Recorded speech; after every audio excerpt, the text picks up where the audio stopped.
Hello, I'm Otidon Speaks, also known as O Speaks. If you're new here, please like, subscribe, share. Almost at 500. Trying to get these watch hours in, so I'm trying to go live every day that I'm off. And I had 3 days off this week, back to back to back. So I will be going live tomorrow, also twice. I got a really good topic in the morning, and then I want to have another live that probably later in the day. I just want to know how people found Kwame Brown. I think that would be a very interesting live. It's going to be open panel. Have people come up and just say, how did you get over here? Now, I'm not technically in that sector because I don't really talk about anything over there. Actually, I never talk about anything over there. But I still think it's interesting to hear people's stories. So I'm going to do that later tomorrow. The second live. The first live is going to be about that bishop who essentially used the pulpit to lecture Trump. Really, really weird. So I talk politics here. I let everyone know I lean to the right. What's going on, Phoenix Rising? Lester, what's up, man? That's what I do. And today I'm going to talk a little bit of entertainment, but it's about an entertainer who talks about politics. So it's going to link in all as we go. I put the links in. Hopefully, when you come in, you can see those. That's my Rumble channel. I'm live on Rumble and YouTube right now. So if you are on Rumble, sub up to my YouTube. If you're on YouTube, sub up to my Rumble. I'm really, really, really close to the 500. And yeah, that's what I want to do. Let's see. Let's go straight to it. The topic today. What's going on, Miss Just J? How you doing? Ricky Clay, what's going on? Very cool, very cool. Oh, I'm almost there, man. Almost there. Yeah, thank you very much. Let's start this. Bam. And let's get right to the video. The title today is Sunny Hostin's Dreams Come True, just for the wrong person. Let's see. Well, you know what? Before I play that, The View has been so used to just saying anything and being reckless that ABC, back in, I want to say, February, started throwing in what they call legal notes. Now, they weren't doing it live. They would edit and do it after the fact. But what they were doing was preparing. So actually, no, sorry, it wasn't February. It was November, I think. But in February, Donald Trump filed a lawsuit against ABC. And there's a reason he did that. So they knew this was coming. So they started cleaning up the idiots from The View, their points of view, and separating fact from opinions. And they started doing these legal notes. So that's the first thing I want to go over, and I can show you guys. Let's see. And they caught wind, and they had a feeling that the upper brass were going to settle, and they ended up settling. But again, I want to show this first. They were trying to protect themselves. That's all this was. But take a look at some of the legal notes. And within the Department of Justice, you have the sex crimes unit, which is what I was a part of, child sex crimes and child trafficking. How could you nominate someone with allegations of child trafficking trafficking across state lines and having sex with a 17-year-old? My understanding, further on in the interview, they discussed the fact that once he finds out that she's 17, he stops having sex with her. Well, statutory sex doesn't require you to know what age the person is. It only requires the age. And so she's an attorney. When you get on these kinds of topics, you got to say allegedly. You got to say, this is what I believe. You got to say, this is what I heard. She's speaking about things as if they're a fact. So the lawyers in the production room were like, oh, crap, we need to have this. It's kind of like a fact check, but she's just going to state the reality versus what she just said, because it's idiotic. Sonny, you have a legal note. I do have a legal note. Thank you, Whoopi. Matt Gaetz has long denied all allegations, calling the claims, quote, invented, and saying in a statement to ABC News that this false smear following a 3-year criminal investigation should be viewed with great skepticism. That DOJ investigation was closed with no charges being brought. Talking about. So they started doing this nonstop because they have to. You can't just keep saying reckless stuff. So what happened with why the lawsuit came from Trump suing ABC, he got sick of them lying about it. And now he wants this second term to be clear of this kind of nonsense. In February or March, George Stephanopoulos Stephanopoulos kept calling Trump an R-worder. And he kept repeating it. He wouldn't stop. And that's what caused the civil lawsuit. And ABC didn't even go forward with it. They said, you know what? Clearly we know what's going on. What's going on, Andre Dub, TP? Clearly we know what's going on. We're just going to settle and give this man his 10 or $15 million, whatever it was. The point is, the civil lawsuit worked, and it's for money, and it's unprecedented. Nothing like this has ever happened. But let's go listen to some more of these legal notes. After they say something stupid, they have to correct it on the spot, mid-segment. RFK and some of the things he believes. So he falsely linked vaccines to autism. He called the coronavirus vaccine the deadliest vaccine ever made. And go look at his role in measles in Samoa. Oh, so well, that's your new Secretary of Health, America. I have a legal note. Go ahead. Kennedy has insisted he is not anti-vaccine and that Americans should make informed choices for themselves and their families. In response to the measles outbreak in Samoa, Kennedy said he bears no responsibility for the outcome. It seems like unless you have a sexual misconduct allegation, you can't be in the cabinet. I have a legal note. Matt Gaetz has long denied all allegations and has not been charged with any crime. Allegedly, alleged sexual misconduct or harassment. Gaetz, RFK Jr., Pete Hegseth. Another legal note, Pete Hegseth's lawyer said he paid the woman in 2023 to head off the threat of a baseless lawsuit. He has denied any wrongdoing. They're forcing them to be objective and separate themselves from, okay, this is what really happened. This is my opinion. They're forcing it because they were so bad, just throwing out allegations. The View, horrible show. Is just a bunch of old women, bitter old women, who gossip, and it's essentially one of those old tabloids in front of a studio audience. About Matt Gaetz, listen, it's not only what's on the ethics report that may or may not come out. I think what's already in public knowledge, right? What the New York Times published the day before, where they had a chart, a graph of all of the Venmo payments. This wasn't just one instance. I have a legal note. You want to take this one, Joy, or are you Matt Gaetz has long denied all allegations and has not been charged with any crime. The more we're learning about him, he has credible sexual misconduct allegations, but he also would be the single least qualified Secretary of Defense in history. Also, another legal note, Pete Hegseth's lawyer said he paid the woman in 2023 to head off the threat of a baseless lawsuit. He has denied any wrongdoing. Trump's new pick, Pam Bondi, I believe she's a dangerous pick as well because she is, she supported Trump's false election claim. She was involved in the efforts to overturn the results. And so that is now the person that's going to be her chief law enforcement. I'm sorry, everyone. I have another legal note. Both Trump and Pam Bondi have denied allegations of a quid pro quo that his past donation played any role in her office's decision to not take legal action against Trump University when she was, of course, the Attorney General of Florida.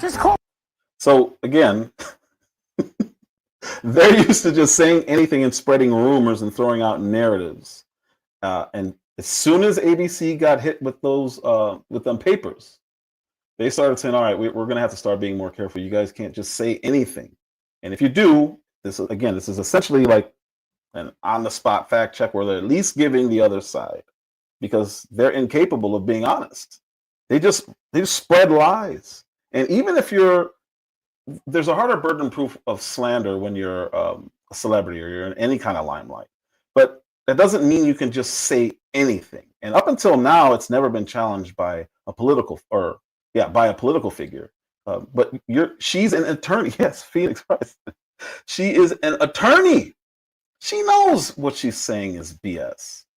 But they are so used to spreading lies and spreading rumors, especially about politicians, that they just do it. And then I have a legal note. There was 3 legal notes in one segment on that show. That's how much they lie. I don't think their audience understands that. Well, I know their audience doesn't understand that. The show legal note from now on. I have a very quick statement. It's not going to be that quick. Pete Hegseth has denied any wrongdoing. His lawyer said he paid the woman in 2023 to head off the threat of a baseless lawsuit. No charges were ever brought. And when you do this, the audience is like, okay, why are we doing all of these? Are you guys really this wrong this much? They just say anything. And it's only one-sided. That's why I think this is good. It's good that they're being forced to say this stuff. And yes, what's interesting about this, Andre, is that unfortunately, that's how many people say things without definitively having information. Those are the same people who talk about misinformation and disinformation. That's all they do. You're seeing it. That's all they do. So Trump files the suit. You can't just say somebody's an R worder. And not only did he not correct it, as the other person was saying something, it's just they're so used to doing it. And you guys heard me argue this with Liberal David if you've been here. I had a guy up and he kept saying that. And I was like, hey man, it's not the same thing. You shouldn't be saying this. They're not going to go after one guy, David from California. They don't know who it is. But he insisted that it's the same thing. And I was like, no, they wouldn't call one SA and they wouldn't call the other R word if it's the same thing. There are degrees. Assault is a threat. I've said this before. Battery is physical. If I threaten to hit you, that is assault. If I hit you, if I threaten to hit you and then hit you, it is assault and battery. It's still technically assault if you're lying about somebody and you make a threat or any of that kind of stuff. So just saying it, SA is the same thing as R word. No, it really isn't. And he kept saying it. And on this, right, I'm sitting right where I was. I'll say, hey, that's not the same thing. You probably shouldn't be saying this over and over like this. Because somebody, doesn't have to be a famous person, but if you talk like this on a regular level, you may say something like this. And it can be a problem. It really can be a problem. Let's go back.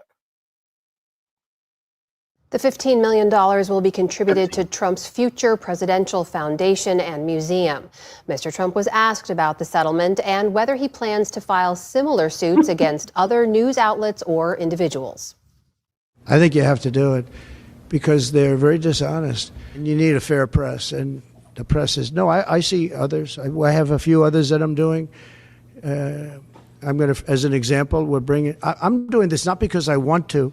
I'm doing this because I feel I have an obligation. So let's start with that ABC News settlement. They're paying $15 million in that settlement, plus $1 million for Mr. Trump's legal fees. They also added an editor's note on the interview page website. It reads thusly: ABC News and George Stephanopoulos regret statements regarding President Donald J. Trump made during an interview by George Stephanopoulos with Representative Nancy Mace on ABC's This Week on March 10th of 2020.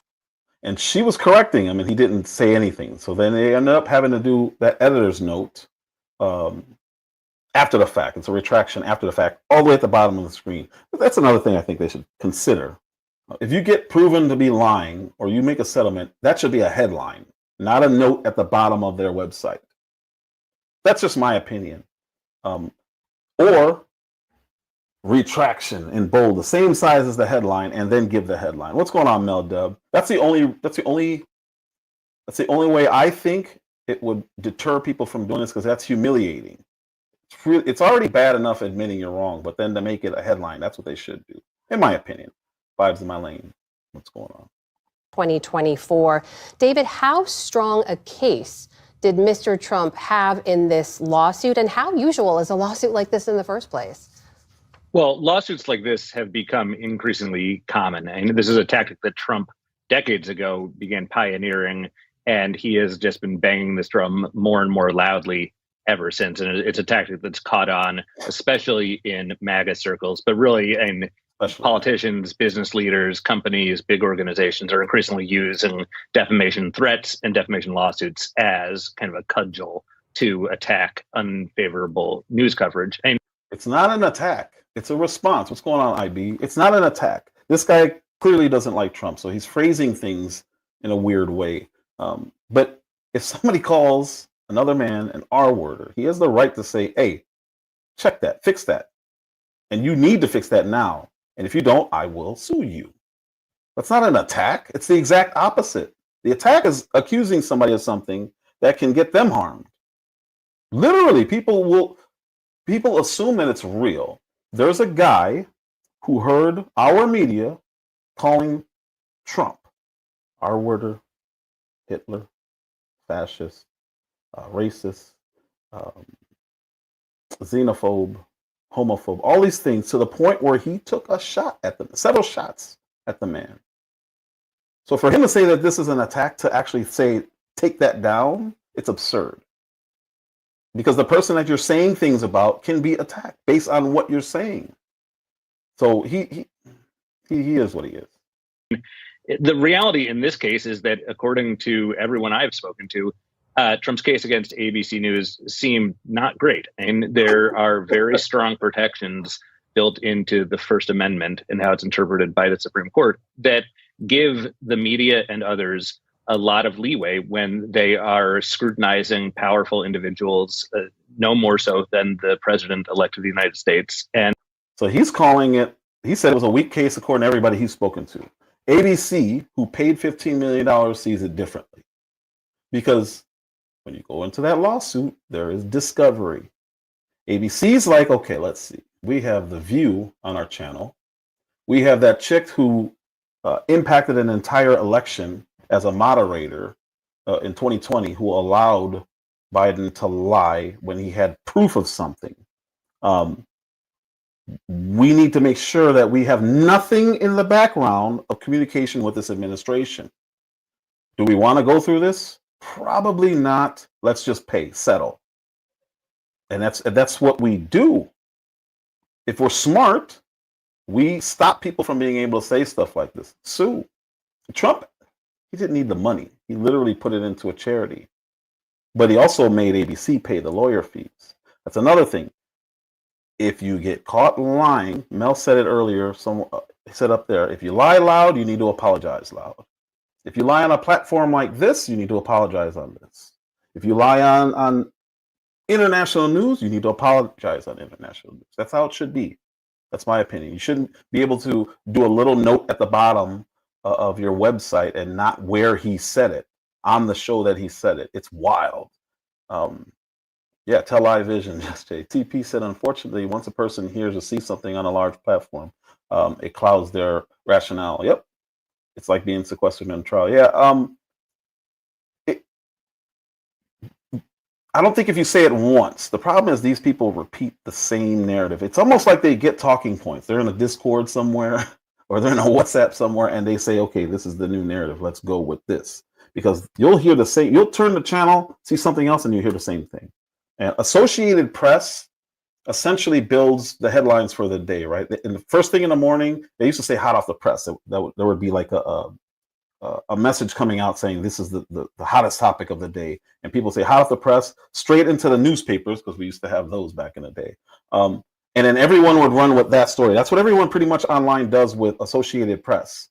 They have a release, and then you'll see it on Yahoo News, NBC, MSNBC, Fox. All of their websites will carry the Associated Press story, and then they'll say, according to the Associated Press, blah, blah, blah, blah, blah. And that unfortunately is how news is run. But if Associated Press is wrong, it does give Yahoo News and all these other organizations to say, hey, they're retracting that statement. We didn't say it. It's a really, really cheap way to do news. There's no competition in it. It's lazy. And that's just where we are right now. And it's basically meant to prevent exactly this type of lawsuit. So I think ABC had a pretty good chance of prevailing in court if they had wanted to let it go that far. My understanding is the bar for defamation in particular is high for public figures. So what do we know about why ABC did decide to settle?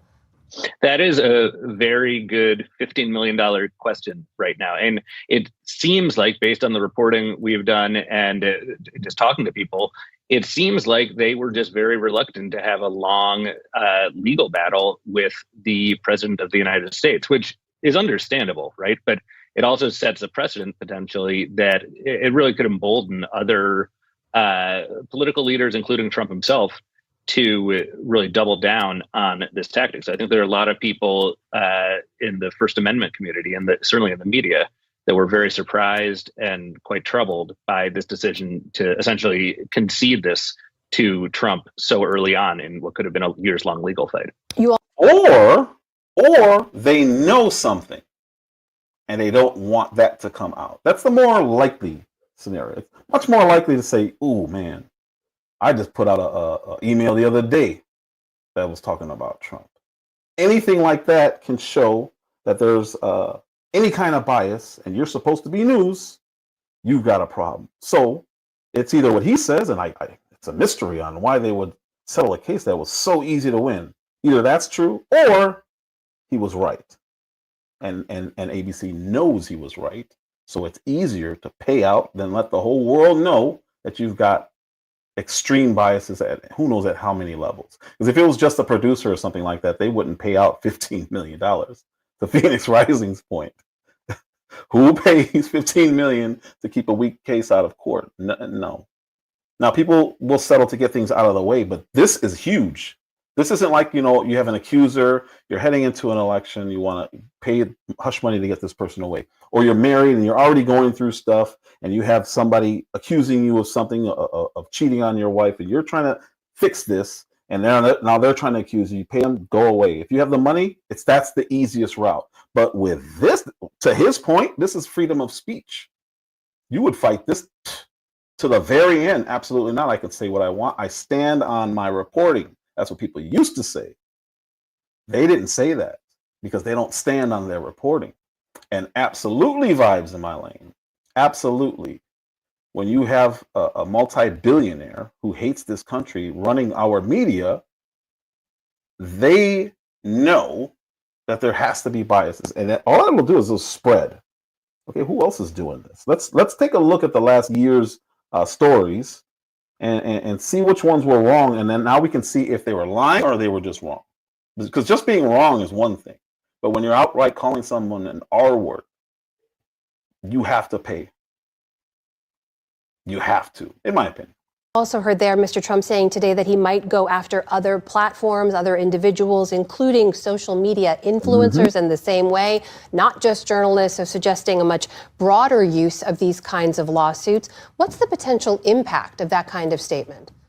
Well, I think it potentially sends a really chilling message to anyone who wants to not only scrutinize or criticize the president, but really anyone else who is influenced by Trump. I mean, already we have seen in the past couple of years a real explosion in the use of legal threats and lawsuits against not just journalists, but everyone. And it's not just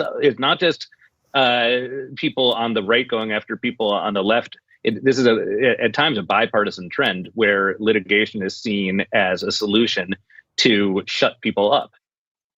Or you guys are getting nervous because you can't keep lying. To me, that's the more likely answer. All that mumbo jumbo he just said, there's no people on the left suing anyone on the right. It's not happening. It doesn't happen. The reporting is much more careful, and the distinction between an analyst and a reporter is huge and clear. Even if you go to Fox News, I don't really care for Fox News anymore, but they let you know up front what this person is.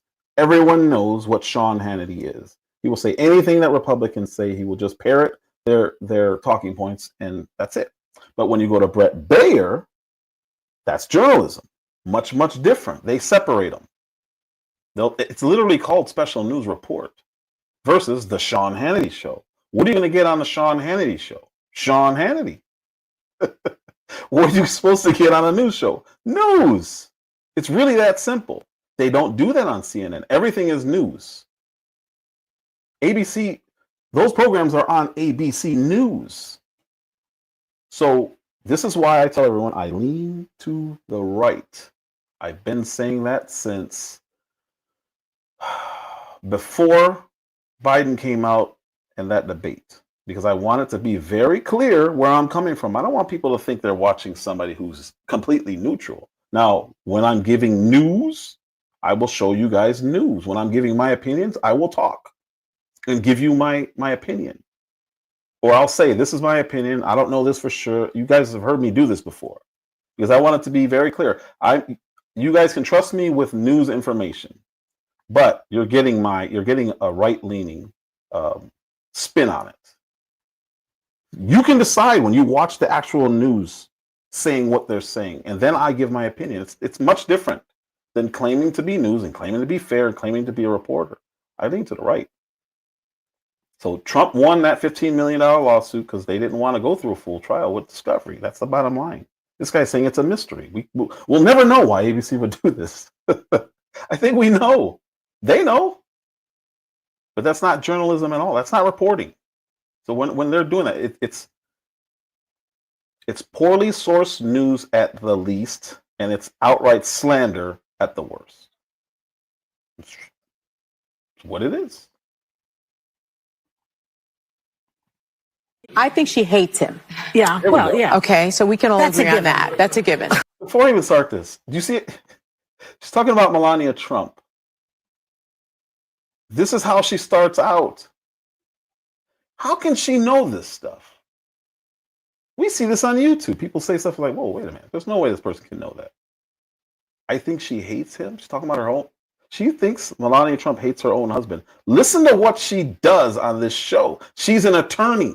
Now, if Joy Behar were saying this or Whoopi, I'm not sure they would have a lawsuit because they're just idiots. They're dumb. They don't know the law. But when you have a former prosecutor saying stuff like this, it's a problem because that means it's intentional. I think she hates him. Yeah, well, yeah. Okay, so we can all agree on that. That's a given. I also think that she wants to take him out. She does not want to be the first lady anymore. They agree with you. She doesn't want to be the first lady. She destroyed the Rose Garden. Who hates Christmas? Melania Trump hates Christmas. She doesn't want to decorate for Christmas. She doesn't want to have anything to do with him. She doesn't want to sleep in the same room with him. She can't tolerate him. Allegedly. And she does. Yeah, how do you know all this? Yeah, I don't know. You don't know all this. Allegedly. That's why I say. All right. So even the idiots were saying, well, allegedly, because they've been getting all these legal notes. And she says, she told me. Sarcasm, of course. But she validated it by saying she told me. That's how I know. Oh, okay. Well, let's see what happened. Such comments didn't just spark a casual shrug. They ignited a media firestorm. And obviously, Melania wasn't too pleased. This leads us to one of the most talked about lawsuits in recent times. Allegations and their impact. To be honest, this isn't the first time The View has been in hot waters for statements made on air, but this might be one of their most expensive blunders. The lawsuit hinges on defamation, arguing that the statements made were not only false, but intentionally damaging to Melania's reputation. It's kind of a big deal when you think about it because we're talking about statements that reached millions of viewers, potentially painting a very different picture of Mrs. Trump than she or her lawyers claim is factually accurate.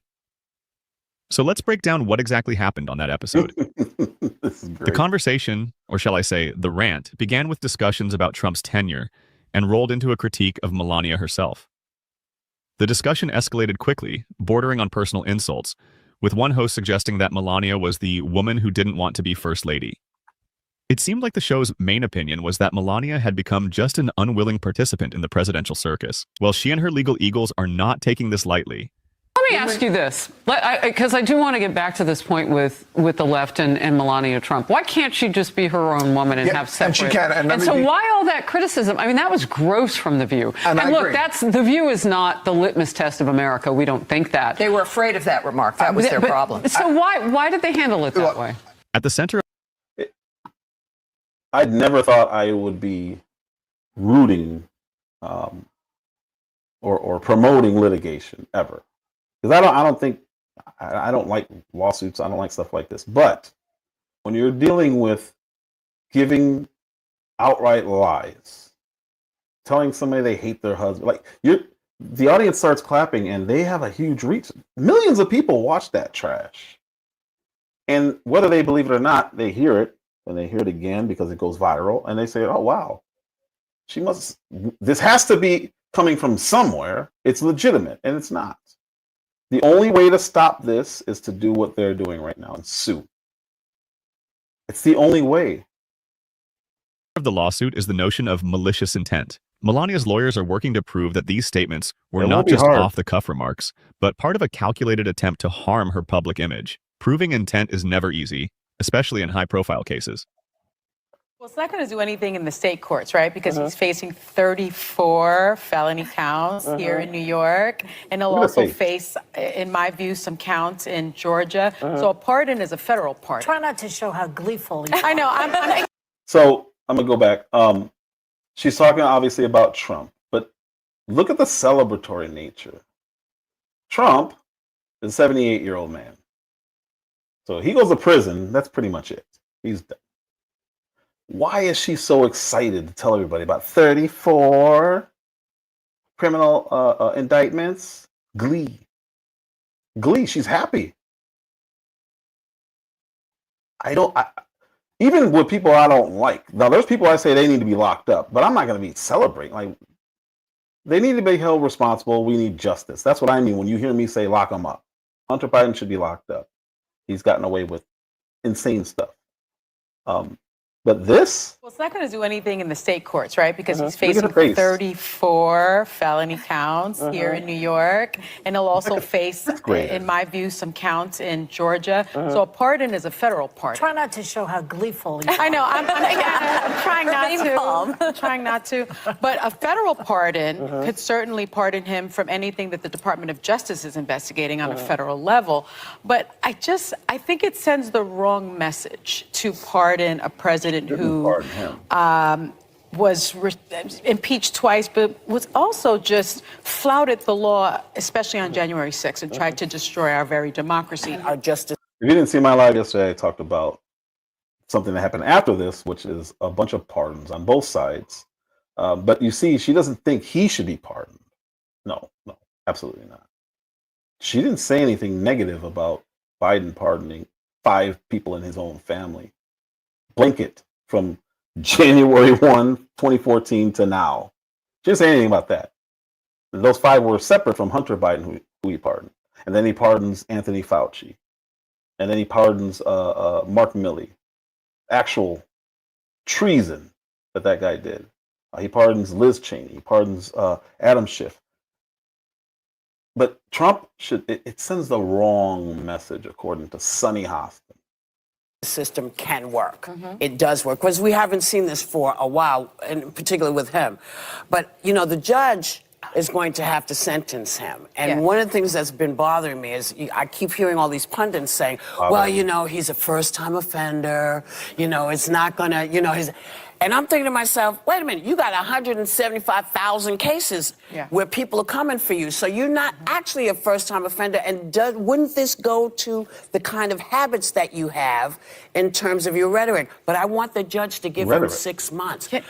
So this goes back to the lawsuit about slander. She thinks he should be in trouble because of all the things he's said. Rhetoric. She said in terms of his rhetoric. That's criminal now? It's criminal if he's lying, but this is what she said. Wouldn't this go to the kind of habits that you have in terms of your rhetoric? But I want the judge to give him 6 months. Can I tell you why? And then you tell me everything. I want him to give him 6 months because one of the things that we're hearing from all these young men that we've been talking to is that they love him because he has no consequences. He's a man. They keep talking about how manly he is. He doesn't have to do anything. And I feel like if we are going to treat this man who used to be president like everybody else, you're convicted of felonies. You got to do a little bit of time, and then you have to say to the judge, I did this, I'm sorry. He has, this is what you would have to do. This goes against everything that Joe Biden did in the last week with his pardons. None of them had to do what she's saying. None of them. She has no problem with those. Now she's saying, hey, listen, everybody in this audience would have to go through this. Trump needs at least 6 months. If you were trying to get out. Show remorse. Show remorse. Can I answer that question? So lock him up. Because I think it's it's a very important point. Judge Merchan has, I think he has really done a good job in terms of keeping that courtroom together. I spent this morning speaking to someone from the Manhattan District Attorney's Office. They're called street fighters. He believes that they will recommend a 1-year term in prison. And that is because when you spend a year in prison in New York or under, you serve in Rikers Island. Okay. Look at her face. Also, So for her, being on Rikers Island is a good thing, as long as it's Trump. We're getting there, Phoenix. We're getting there. I did some research. Right. The other thing I'd like to say is the other reason that they will do this is because he has shown an utter disregard for our institutions. And prosecutors, when you are recommending a sentence, you are not just recommending a sentence so that they can be rehabilitated or so that they can be punished. You're sending a message to the community that this is not going to happen again. Right. This is not okay. The other thing I want to say is that there's another thing. So it's not on what you did. It's you want to send a message to the community so that nobody else does it. So you need to hold this person. You need to set an example, make an example of this guy. This is what she believes. These are her standards. That they will likely recommend is a 6-month split. 6 months at Rikers, and then the rest, 5 years, 4.5 years of probation. That is under the New York law. And 6 months at this table. Now, and finally, very quickly, when you violate parole, there's something called a VOP, a violation of parole, probation hearing. You have to show up to probation. A man with the temperament of a toddler cannot withstand all of the things that you would have to do to be on probation, and that means he could be sent back. But can I mention how just completely uncharted territory we're in right now? Because he does. This is the supposed Republican on their panel. Have an appeals process. There's a chance it could be adjudicated before the election. If it's not and he's president-elect, there are a lot of levers of the federal government he could pull to not come to New York, to not extradite himself. You know, one of the things that we have to always remember is the judge, this is at his discretion. He will make this decision. Yes, it is. He could say, yeah, you're going to do this and you're going in tomorrow. And the sentencing is July 11th. And I think that he has the chutzpah to do that. Yeah, and I'm hoping for all of our sakes that we are not chasing this, because this, if we don't have any consequences here, we are screwed, because it means that everybody and their mama can decide they're going to go do what he did.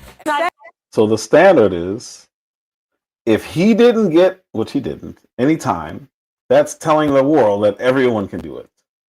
I made the case yesterday. What happened with all the people that Joe Biden pardoned is literally, if you get into office or you have favor with the president, you can do anything.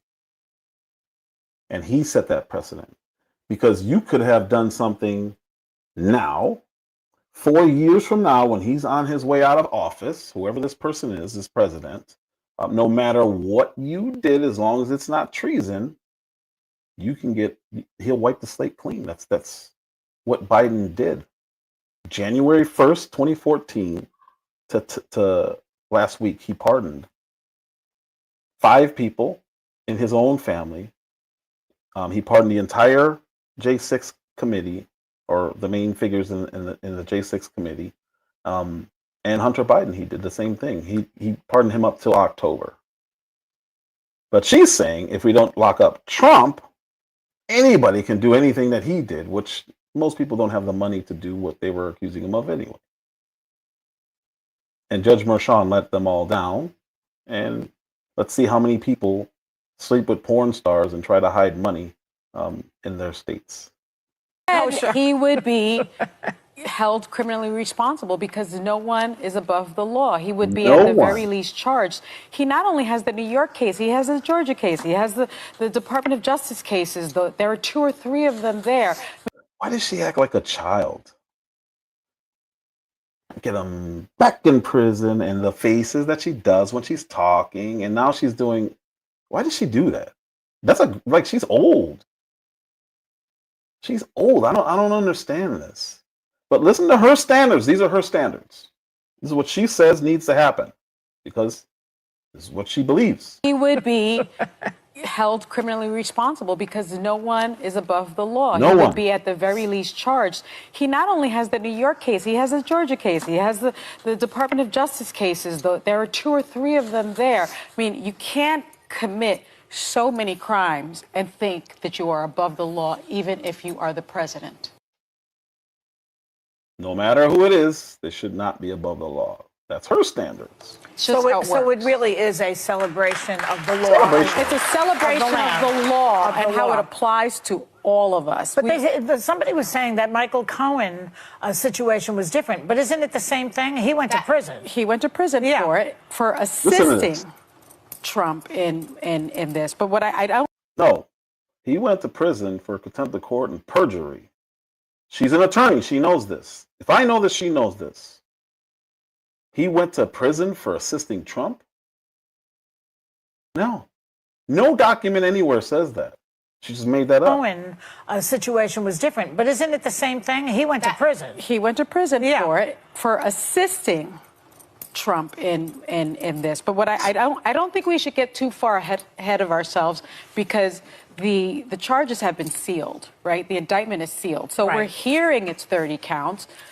30 counts of what? I mean, 30 counts of misdemeanors? Are we talking about a felony? What are we talking about? Well, in Michael here? Cohen, it happened in a federal court, correct? The difference is this is a state versus... And I think what's wonderful, in my opinion, as a former federal prosecutor, is that a president cannot pardon himself from state crimes. Oh, is that so?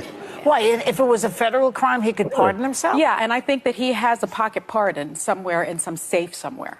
I do. I believe that about him. Why is she so gleeful talking about sending a 78-year-old man to prison? What has he done to her for her to be that gleeful? That's the best word for it, because that's what she's doing. It's gross, actually. It's like, how old are you? Why are you doing this? You're not a little kid. What is this mean girl thing you're doing? Miss Chicago, how you doing? How you doing? Very, very, very strange behavior by her. View co-host Sunny Hostin's husband, Emmanuel Hostin, has been accused of federal insurance fraud.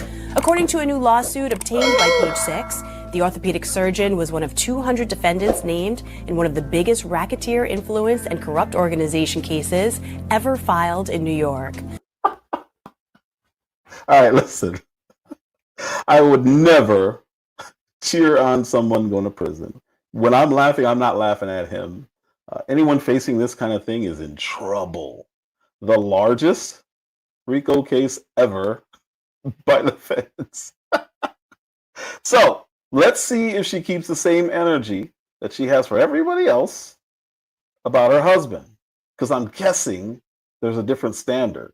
I don't know why there's a different standard, but I'm guessing there's a different standard for her husband than for the former president, and now the president of the United States. 78-year-old man. That's really important, because she wanted him to go to prison at that age. Believe that about him. View co-host Sunny Hostin's husband, Emmanuel Hostin, has been accused of federal insurance fraud. According to a new lawsuit obtained by Page 6, the orthopedic surgeon was one of 200 defendants named in one of the biggest racketeer, influence, and corrupt organization cases ever filed in New York. Emmanuel was accused of federal insurance fraud and, quote, getting kickbacks by performing surgery and billing a company that insured taxi companies and Uber and Lyft drivers. According to the documents, he knowingly provided fraudulent medical and other healthcare services, including arthroscopic surgeries. The insurance firm, American Transit, was then billed in exchange for kickbacks and other compensation, which were disguised as dividends or other cash distributions. Emmanuel denied the allegations via a statement through his lawyer, telling Daily Mail that his client, quote, denies each and every allegation and that the lawsuit is a blanket, scattershot, meritless lawsuit by a near bankrupt insurance carrier. Now, most of you guys, if you watch me, know the lawyers, the attorneys that I go to for information when it comes to stuff like this, outside of my family. There's a show that I watch called Reasonable Doubt, and I've covered it on a couple of my live streams and my videos. There's an attorney named Mark Geragos, and he's represented the who's who of celebrities, from Mike Tyson to Michael Jackson to, I mean, all of them. If you're smart and you have the money and you can afford this guy, he would be the go-to guy. They hired him. So they know they're in trouble. And I believe because he gets everyone off, he's going to end up getting this guy off. He's the guy who negotiated for Colin Kaepernick to get all that money from the NFL. He somehow got Jussie Smollett off from his thing in Chicago. This dude works wonders. So I believe that this guy's going to get off. I don't know how, or getting off may be not spending as much time in prison. So they got a really good attorney. I watched Gerges and I watched Dershowitz. That's it. That is it. Dr. Hostin and the others involved supposedly engaged in a scheme to perform surgeries and bill insurance companies illegitimately. I agree with mostly everything that's been said. I mean, we know that, only about 31% of Americans trust our healthcare system. We have a terrible healthcare system. And, doctors suffer because of big corporations as well. Doctors that want to do good, like my husband, operates on someone even though they don't have insurance. And yeah. This video went viral because she literally just said he operates on people who don't have insurance. So if they find one case of him doing that, he's billing insurance. That is insurance fraud. If they find proof of that, she just admitted that he does it. It's not a slip. She literally said, my husband operates on people without insurance. Who pays for it? Now, I was formerly employed in the pharmacy area, and even if somebody does a refund on a med, you have to let the insurance company know because they have to bill it back. If you don't do that, there are huge fines because that's insurance fraud. Hey, we got paid. The patient left. Whether they bring it back or not, we're done with it. No, because if they return it, insurance needs their money back. And if he's doing what she just said, that is a big deal. He could definitely. I know from a pharmacy side, you can lose your license. The Board of Pharmacy really looks at that kind of stuff. Those are serious charges. From a surgeon side, I assume it's the same. And then it says he's orthopedic, so he makes good money. That's not just like a regular type of surgery. It's not like plastic surgery. So this is. Suit is a blanket scattershot meritless lawsuit by a near bankrupt insurance carrier. It is that Dr. Hostin and the others involved supposedly engaged in a scheme to perform surgeries and bill insurance companies illegitimately. I agree with mostly everything that's been said. I mean, we know that, only about 31% of Americans trust our healthcare system. We have a terrible healthcare system. And, doctors suffer because of big corporations as well. Doctors that want to do good, like my husband, operates on someone even though they don't have insurance and then has to sue health insurance companies to get paid for the work that he's been trained his whole life to like. Now, the details. You don't have to do the surgeries. I mean, unless it's ER and you're like, he doesn't have to do these surgeries. And then she said he sues after the fact. Well, you knew they didn't have insurance, so who are you suing? The company that's suing him now? Did they just figure out that he's falsely charging an insurance company for something that had nothing to do with them? That's what it sounds like. Details of this case suggest that the surgeries were performed out of turn, without waiting to see if patients could recover with less invasive treatments. I mean, can you believe that? It's really out there. The alleged victims in all this? Taxi and rideshare companies like Uber and Lyft, whose drivers were the supposed patients of these questionable medical practices. The lawsuit alleges that the operations and medical services were charged to an insurance firm called American Transit, with compensations covered up as dividends or cash payouts. I'm telling you, if a transaction goes wrong and they have to split the payment between cash and credit, in the pharmacy world, you have to start over.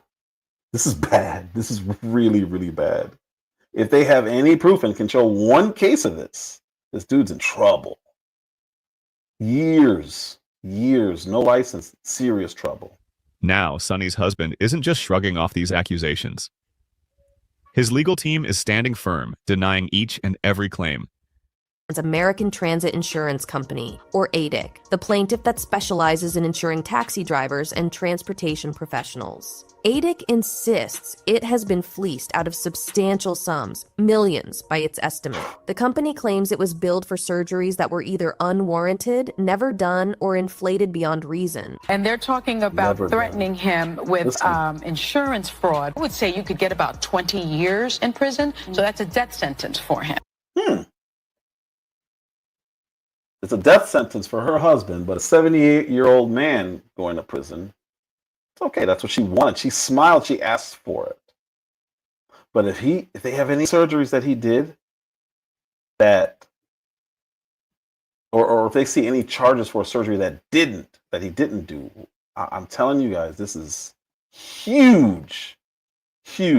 That's why I guess they're making such a big deal out of it. His legal team is standing firm, denying each and every claim. American Transit Insurance Company, or ADIC, the plaintiff that specializes in insuring taxi drivers and transportation professionals. ADIC insists it has been fleeced out of substantial sums, millions by its estimate. The company claims it was billed for surgeries that were either unwarranted, never done, or inflated beyond reason. And they're talking about threatening him with insurance fraud. I would say you could get about 20 years in prison, so that's a death sentence for him. All right.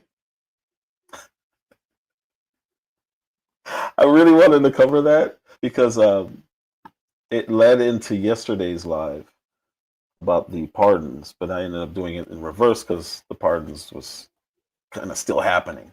I want to do this now and clean up something that I said yesterday. Not clean up, but finish off something that happened yesterday. So let me see if I can find it. Move it over here. I can watch it on this screen. Why is it playing on the speakers? That is weird. There we go. All right. We're going to go up to 6 minutes. Share here. Sorry, didn't have it queued up. Yeah, it's her husband. That's way more important than Melania's husband now. Such a joke. These people, and the way she was doing it with the glee and the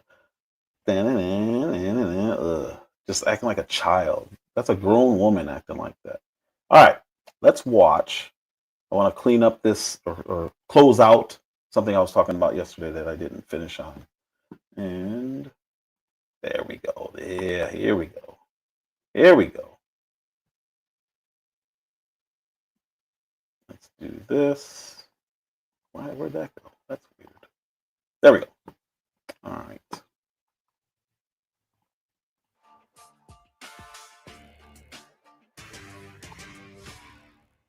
President Donald Trump has not forgotten the infamous Hunter Biden laptop saga. And on his first day in office, the president signed an executive order to revoke the security clearances of the 51 Intel officials who said that Hunter Biden's laptop contents, which had been first reported by the New York Post, had, quote, all the classic earmarks of Russian disinformation.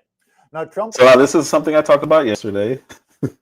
Well, he actually did it. So he was threatening to do this. He was threatening to revoke the Intel officials' security clearance. So what happens is, if you're a top level person in any of these agencies, any of the 3-letter agencies, or 3 and 4-letter agencies, you get to keep your security clearance. So say Mel Dubb used to be the head of the CIA, right? But it was 10 years ago. And I'm the new head of the CIA.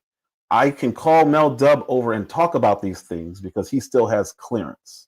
He doesn't have to go back through the clearance process, which could take a while. They do full background checks. They do interviews. They do all this stuff to allow you and know who you are before you can communicate classified things. So it's easier to allow Mel to keep his clearance and just do ongoing background checks rather than have him fall completely out the system and then have to go through a lot of red tape to have a conversation with Mel about something that he saw 10 years ago. It's just easier to keep them with their clearance. So they end up usually keeping their clearance almost forever. And it's most of the top people. What I talked about yesterday and what I showed yesterday was how that guy who was speaking to Brett Baer was so arrogant in talking about the letter that they sent lying to say that all the earmarks of Russian disinformation were what that Hunter Biden laptop story was. And that's just not true. It was an outright lie. And he was still so arrogant. Well, it's not my fault. People don't finish reading or read the details. He was really, really arrogant. So is it 13? Okay, I didn't know how long after service. Thank you, Andre Dove. He said it's 13 years. Thank you. And I guess they have to go through or whatever. But either way, you don't have to answer. So Trump revoked it all, which is phenomenal because I think it should have happened anyway. Because a lot of these people use that clearance to have information to write books. I don't know why. I guess if they're careful enough, they're not disclosing anything, but you're also capitalizing off of the American people and information that we're not even privy to. And something feels wrong about that to me. It just does. So anyway, back to this. Also separately revoked the security clearance of his former national security advisor, John Bolton. To be clear, Bolton did not sign that letter that we're referring to. But as for the letter, Trump said last June that the 51 officials should be prosecuted for what they did. Of course, federal officials later confirmed the laptop contents were in fact real. They were not of Russian origin. And as we all know, social media companies actually censored or suppressed the post Hunter Biden laptop story leading up to the 2020 election. Here's Mark Zuckerberg on Joe Rogan's podcast in 2022 explaining what went down. Well, laptop story, the New York Post. Have that too. Yeah, so you guys censored that as well? So we took a different path than Twitter. I mean, basically the background here is the FBI, I think, basically came to us, some folks on our team, and was like, hey, just so you know, like, you should be on high alert. We thought that there was a lot of Russian propaganda in the 2016 election. We have it on notice that basically there's about to be some kind of dump of that's similar to that. So just be vigilant. What we do is we have, if something is reported to us as potentially misinformation, important misinformation, we also have this third-party fact-checking program because we don't want to be deciding what's true and false. And for I think it was 5 or 7 days when it was basically being determined whether it was false, the distribution on Facebook was decreased, but people were still allowed to share it. So you could still share it, you could still consume it. So when you say the distribution is decreased, it got shared. How does that work? It basically, the ranking in newsfeed was a little bit less. So fewer people saw it than would have otherwise. I think Mark looks better with long hair. So something about that, and you hear people say, well, it's a private company, there's no freedom of speech. Yes and no. What happened with Twitter, what happened with Zuckerberg and Facebook, which is also Instagram, which is also WhatsApp. What happened with them is the government came to them and manipulated them into censorship.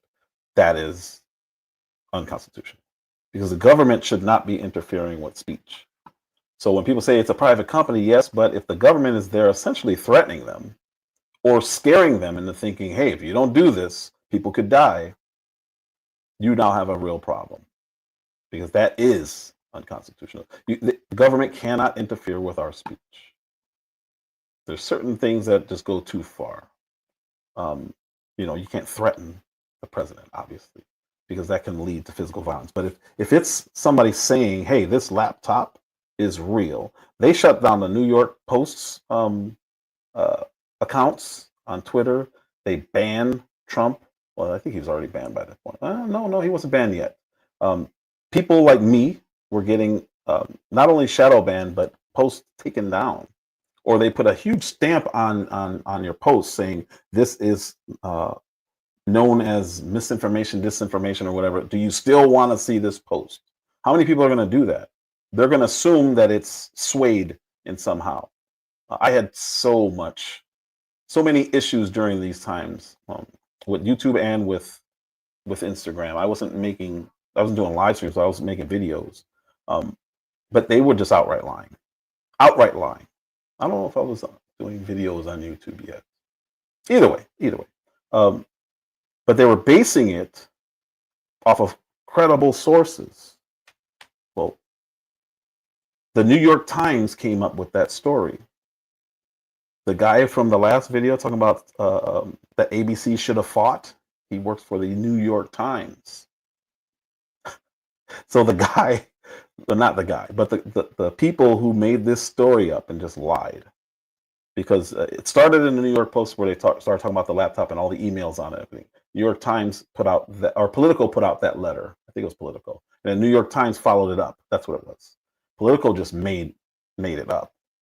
But they had reason to believe it's true because for some reason, days before the final debate, the federal government just decided, you know what? We're going to put out this letter saying that the laptop story from the New York Post had all the earmarks of Russian disinformation. Why? Because we say so. And because it does have the earmarks of Russian disinformation. But why right before the final debate? Why right before the election? Clearly, they wanted to sway. Senator Lindsey Graham wrote on X, very good decision by President Trump to suspend security clearances of the 51 officials who did sign the letter suggesting the laptop was Russian disinformation. The letter was a political document. Signing it was incredibly irresponsible. They deserve to have their security clearances suspended.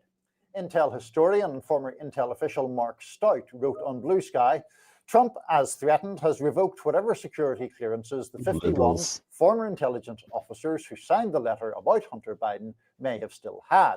He also revoked John Bolton's clearances. I am proud to have worked with and know many of the people on this list. This is a travesty. Niall, are you in tears about John Bolton losing his security clearance? Are you very, very sad about this? I'm not overly worried about John Bolton's welfare. I'm sure he'll be fine whether he has security clearance or not. Obviously, the Hunter Biden laptop thing was, I mean, we don't need to go through the whole saga. Most people are aware of it and are aware of what we're talking about. The curious thing I have in my mind when it comes to Trump revoking security clearances is two things. One is, did those officials provably lie about what they said, or were they mistaken? To my knowledge, that has not been proven definitively one way or another. But I don't think it has to be, because what is the motivation to put it out when they put it out, other than to impact people's opinions on the election? I don't understand why it had to be done then. And why didn't you should have started out with, hey, we don't know this is true, but we want to be fair. This has all the earmarks of Russian misinformation, disinformation, whatever. And then tell the story. They didn't do that.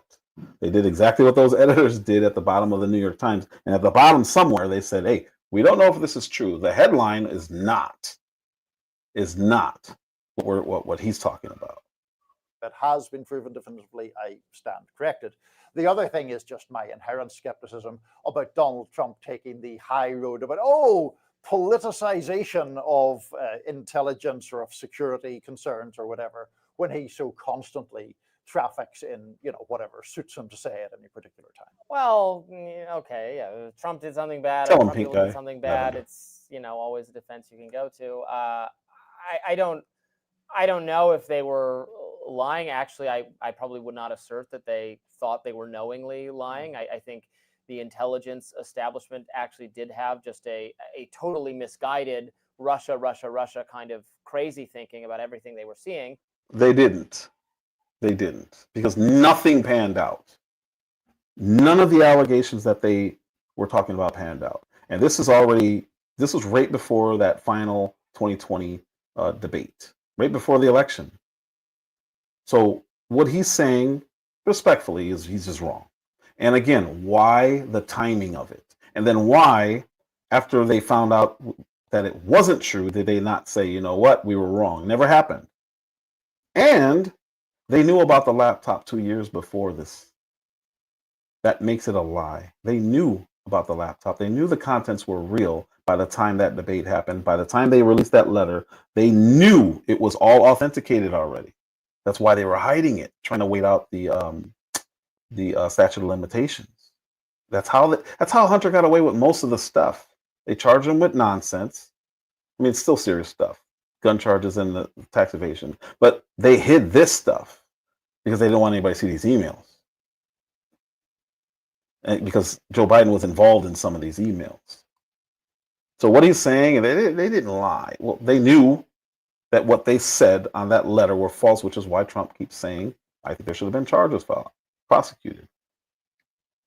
I mean, what are we doing here? You know the contents are real. But then you say, this has all the earmarks of Russian disinformation. Which earmarks? The ones from the Trump peeing on prostitute stories? The ones where he supposedly colluded with Vladimir Putin? All those charges leading up to this were wrong. Provably wrong.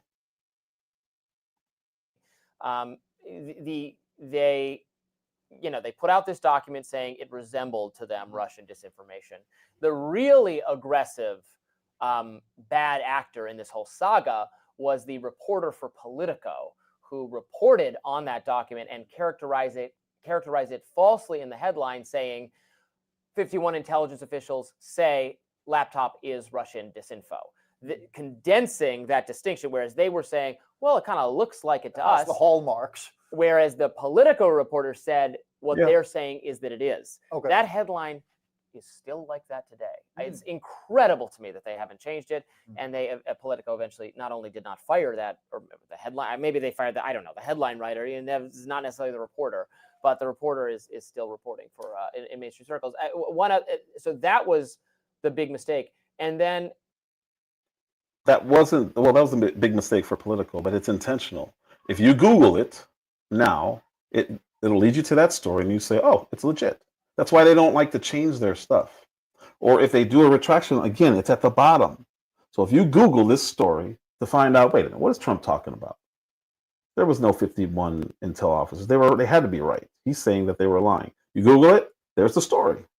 Headline's the same, everything's the same. It'll say updated, January 22nd or whatever. But then the update will be at the bottom of it. That should be illegal. Like, it's outright lying. It's I don't know if it's lying. It's deceptive, say the least, because that used to be embarrassing. There used to be a page dedicated in the newspaper to retractions. It's embarrassing because you're now questioning people's honesty, ability. You're questioning their integrity. So no, I don't agree that that's the only mistake or the main one. This did have consequences because in the debate right after that between Trump and Biden in 2020, when Biden was asked about Hunter's, malfeasance or what had come out, he said, well, he pointed to that letter. He used that letter to say, look, at the experts are saying this is all Russia. Trump was actually flabbergasted when he'd heard that. I'm not sure he knew about the letter yet. His response was kind of funny. He was like, what, you're saying it's another Russia thing? Oh my God, you people are so obsessed with Russia. So the really consequential, it wasn't just like some op-ed from these people. Mm-hmm. It had a consequence to it in that it became Joe Biden's defense of, he was allowed to dismiss it because, well, the experts are saying. Mm-hmm. And that really does speak to this problem of just reflexively trusting in expertise. Yep. And credibility, it lent credibility to something that just was flat out false. And something, contrary to what he says, was known. They knew it wasn't true, but they did it anyway. And then they put it out. The timing of it, it's all bad. It was all bad. But that's all I wanted to cover today. Tomorrow, I'm going to talk about that bishop lecturing Donald Trump. I'm going to make a video to release later about that whole Snoop Dogg thing because I thought it was hilarious. I thought that was really funny. And then later tomorrow, so I'm going to go live twice tomorrow. Go live early and talk about that bishop. I don't know how she's a bishop, but I'm going to talk about that bishop. And then later, I want to have that live about how you found the Kwame Brown sector. How did you end up over there? What was your experience like in the beginning? Because those are the times I enjoy. It's different now. I still watch, especially the main channel. I absolutely watch, but there's a lot of stuff going on that it's kind of sad, and I want to reminisce. And we're not going to talk about names. We're not going to say who blocked who and who did this and who was the snake and all that. I just want to talk about how did you find that channel. I think that would be really cool. Let's be honest. She's a Episcopalian, but yeah. So I want to talk about that later on in the day. So I'm gonna try to go live twice tomorrow. Again, because I had these 3 days off, I wanted to go live each day. I'm trying to get those watch hours, and I'm obviously trying to get to that 500. But yeah, that's all I got for today. Sunny Hostin starts out cheering on people going to prison, and next thing you know, looky here. Ain't that sad? Your husband is facing exactly what you were cheering on. But she cried. She cried on the show about it. So we'll see. She definitely threw him under the bus. I think Phoenix Rising said it earlier. She definitely threw him under the bus and said, my husband operates on people who don't have insurance. Then he sues insurance companies. Oh, okay. Sounds like fraud. So I definitely want to cover that. And this I wanted to clean or finish off because I talked about it yesterday, but I hadn't had the information that he actually did it. And that's phenomenal. Take that clearance. They don't need it. Bolton was just funny because he just threw that in there because he doesn't like Bolton. Bolton, if you don't know who he is, he's a war hawk. Like, dude wants to go to war with everybody.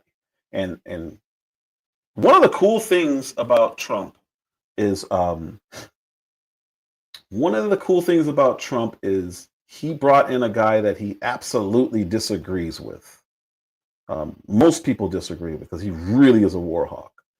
And the whole left was going crazy when he brought him onto his administration as an advisor. But he really brought him on just so he could say the things that, just so he can offer the opposite perspective.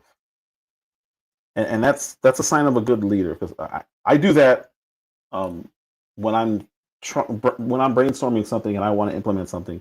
I get somebody who I know does not agree, so I can hear that side. And all it does is strengthen your position, because you can either adjust to theirs, you can strengthen yours, or you can find a middle ground to include other things. Yeah, that bad mustache. But yeah, so he brought him in knowing that he doesn't agree with him, just to get that other perspective. And I think that's really, really smart. And he's doing that now. He doesn't agree with a lot of the stuff that other people that he's bringing in. He brought in Rubio. Like, I don't agree with that at all, but he's got a completely different perspective. And at the end of the day, he still makes the decisions. Yeah, that's where we're at. I'm not worried about anything like that, no, Doug. Nothing. Because it's never gonna touch this channel. And I don't do anything for anybody to do anything to this channel. So he said he thinks that it would be a good live to have Be Cautious people turning what you want into place to air grievances. No, as soon as I hear, I don't mind people saying, this is why I don't go over there anymore. I don't care about any of that. I really want to know how people got there, because I think it's interesting. And I want to talk about the political implications that came from Kwame Brown going live and talking the way he was talking. Is amazing. It still is amazing, because I don't know if you were here yesterday when I said this. He had the largest impact on the Black community in this past election, and I don't care what anyone says. I was watching from the beginning, like, dude, if he can get people to actually listen to what he's saying, because I said this a million times.